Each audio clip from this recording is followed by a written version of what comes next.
Hi guys! Welcome to my vlog.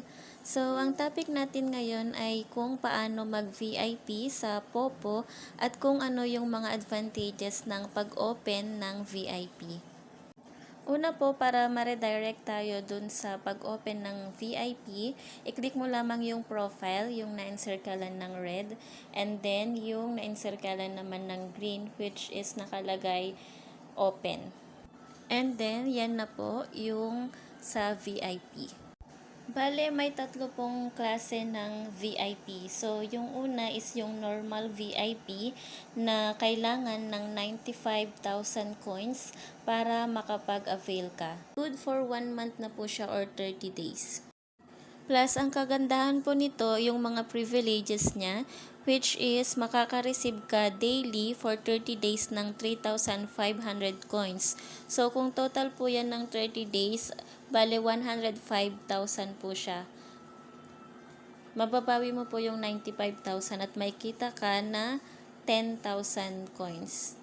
Saka ang kagandahan niyan, nakakapag-receive ka or nakakakuha ka ng coins sa mga pa-fireworks. So, mas madalas ka pong makakakuha kesa kung hindi ka naka-VIP. And meron din po siyang free na once daily for 30 days, live float tag, platform speaker, at platform float tag. So, ayan po yung mga sample ng mga tag. Bale, parang nagsha-shoutout po sila yung mga may speaker na ganyan, saka yung mga tab, mga nagliliparang mga message habang nasa live ka. Next naman po is yung Super VIP. Kailangan mo dito ng 450,000 coins para makapag-avail. And then, parang sa normal VIP lang din po, meron kang marireceive daily, pero mas mataas na po siya. So, daily po, for 1 month, ang makukuha mo is 16,000 coins. So, kung ito total yan, magiging 480,000 coins for 30 days. So, may kita ka na 30,000 coins. And lastly po is yung Diamond VIP na kailangan mo ng 1 million coins para makapag-avail ka rito.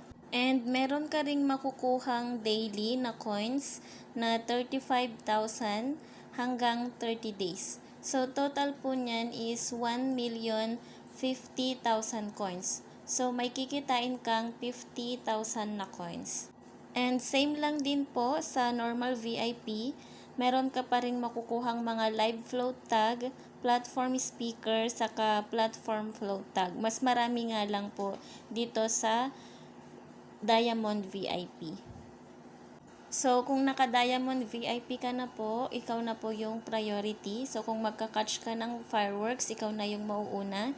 Depende na lang kung meron ding mga naka-Diamond VIP. So, depende na sa ranking po yun, sa wealth level at saka sa live level. So, makakakuha ka ng coins po sa fireworks kasi ito na yung pinakamataas na VIP. And kagandahan din po sa Super VIP at Diamond VIP, pwede ka pong maka-avail ng invisible visitor. Pwedeng hindi ka nila makikita or hindi ka mag-iiwan ng trace pag nagpunta ka sa isang live.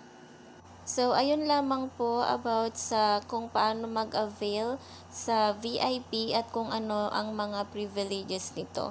So, hope may natutunan kayo sa video ito and thank you for watching.